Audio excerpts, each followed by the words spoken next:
And Tech with Todd is back in town today. Our dispatches from the world of technology, starting with some rare good news this week for BlackBerry. Its instant messaging software known as BlackBerry Messenger, or BBM, is now available on iPhones and Android smartphones. The result, a huge surge in new users. In fact, more than 20 million iPhone and Android users have downloaded the popular app that lets you instant message friends and family on an easy-to-use platform that's long been a jewel in the BlackBerry ecosystem. Now, this expansion breathing some new life, new interest into BlackBerry. On the other hand, we don't want to get carried away because this is a free app, so how much difference will it really make long term? Joining us now on our panel, Carmi Levy is standing by in London, Ontario. All right, Carmi, what do you think of this BBM Messenger story?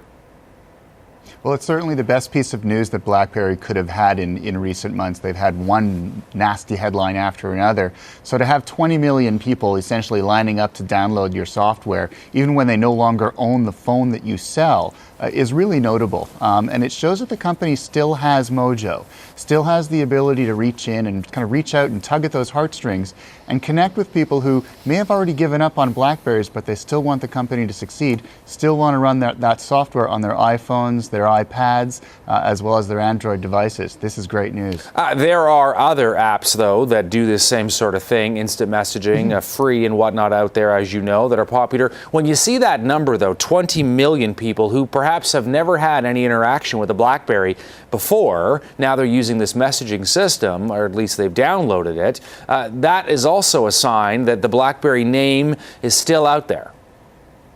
Very much so. I mean, there are a lot of other apps out there, and nothing to take away from them. There's some titles like Kik or WhatsApp, and they're very good at what they do, and they've carved out a very nice niche for themselves. But, the BlackBerry name, it's on a whole other level, and I think people who either, once used BlackBerries, went away from them, but still remember communicating with people over BBM, or people who just want to know what all the fuss is about, it's a very powerful draw. And the fact that it's coming from the company that makes the phone itself means that it stands a much stronger chance of succeeding in the market than these so-called third-party players.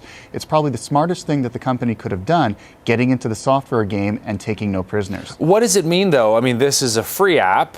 It's not going to bring any money directly into BlackBerry as the company moves forward in sort of an uncertain future. In and of itself, they're not making any money off of it, but really, it's not just an instant messaging app, it's a platform, it's a foundation for future services. So what they're going to do is build apps, build services that are BBM enabled on top of it, and then generate advertising revenue from that.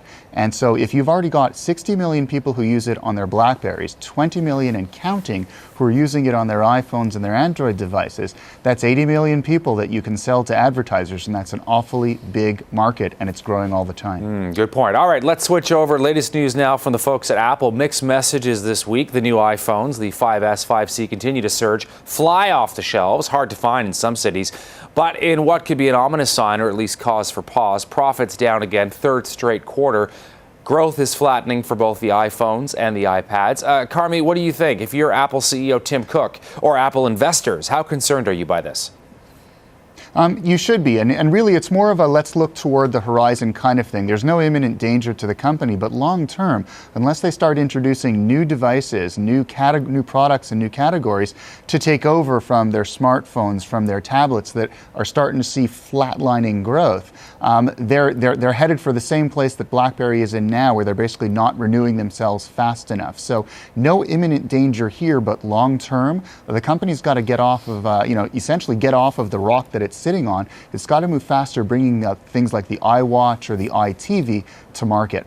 All right, let's talk a little bit about this new craze about Bitcoin. Vancouver ground zero nowadays. Bitcoin, kind of a virtual e-currency of sorts. Each country has got its own currency, as we know. This is sort of an internet currency. There's an ATM that's been set up in this cafe in Metro Vancouver. There we go, Waves Coffee. Others will follow in Toronto, Montreal. Basically, this allows you to get a hold of this sort of digital currency using this ATM, and you are able to do commerce with no fees, no middlemen. What do you think, Carmi? A lot of people are confused what exactly Bitcoin is. Do you think it's destined to stay a niche market, or could this actually go big time? I don't think we're all about to dump our loonies and our toonies just yet. We're not exactly going to start paying our mortgage in Bitcoin anytime soon. But it does point us toward a future where virtual currency plays a greater role in our ability to buy and sell stuff online. There's no secret here, Todd, that conventional currency really does a terrible job of allowing us to buy and sell things when we go online. It was conceived before the internet was a gleam in anyone's eye. And so if I want to send you money halfway around the world, it's not that easy to do using dollars. If I want to pay for something, I got to use credit cards or other online systems that are very difficult to authenticate. Security is a big issue. So this is meant to address that. I don't think Bitcoin is going to get there thus far that quickly. But it's certainly, the fact that Bitcoin is getting the attention that it is now means that over time, these things are going to get refined, they'll evolve a little bit, and eventually we may start paying for more things in this currency. But are we dumping the dollar anytime soon? Nah. All right, finally, I really love this next story. Handwriting. A lot of people worry that handwriting is becoming a lost art. Google has a way that lets its users send their emails in handwriting, sort of. You can change the format settings in your Gmail account, which will then allow your messages to be sent in kind of a handwriting style. What do you think about this, Carmi? A gimmick, or is it actually going to get traction out there? I think long-term, I don't see my mother using this just because the process of setting it up is a little bit harder than it probably should be. Typical Google engineers came up with it. But it really does point to a future where the keyboard is not king. And the keyboard is not the only way that we enter information into our computing devices. And we're already starting to see that. Because of the influence of touchscreen devices, the finger, the stylus, we're able to draw things. We're able to go back to traditional handwriting. One size does not fit all when we go online, when we use whether it's a laptop, tablet, or smartphone.